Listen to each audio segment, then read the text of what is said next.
तेजी से खत्म होते प्राकृतिक संसाधनों और बढ़ते प्रदूषण के बीच एक सवाल खड़ा होता है, क्या कोई ऐसा विकल्प है जो हमें ऊर्जा दे और प्रकृति को नष्ट भी न करे? उत्तर है बायोडीजल और बायोएथेनॉल। भारत सरकार की ऊर्जा नीति के तहत वर्ष 2030 तक देश में डीजल का एक पर्यावरणीय विकल्प अपनाने का लक्ष्य है।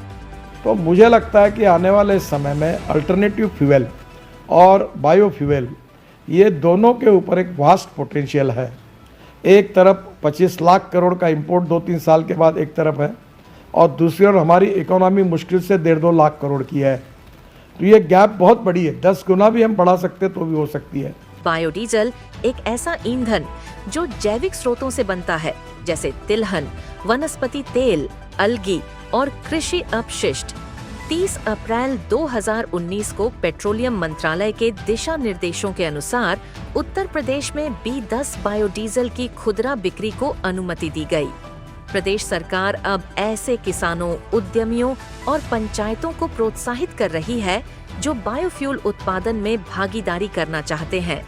फार्मर प्रोड्यूसर कंपनियां और सरकारी समितियां इस क्षेत्र को ईंधन देने वाले पौधों जैसे अलगी, बियोंग, कैस्टर, सूरजमुखी की खेती को बढ़ावा दे रही है। इसी लक्ष्य को एक मिशन के रूप में अपनाया है भृगुमुनि बायो एनर्जी प्राइवेट लिमिटेड ने।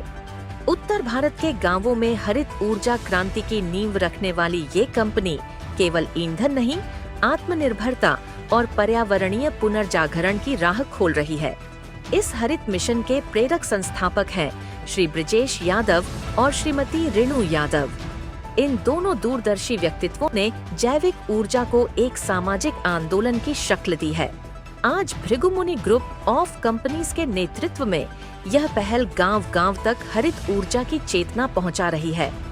ये कंपनी युवाओं को रोजगार, किसानों को स्थायी बाजार और गांवों को ऊर्जा का स्वदेशी विकल्प दे रही है, वो भी पूरी तरह हरित तरीके से।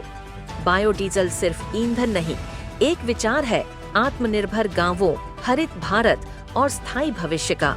आइए इस हरित आंदोलन में भागीदार बने, जैव ईंधन को अपनाए, पर्यावरण को बचाए। बायोडीजल प्रकृति की ओर एक क्रांतिकारी वापसी।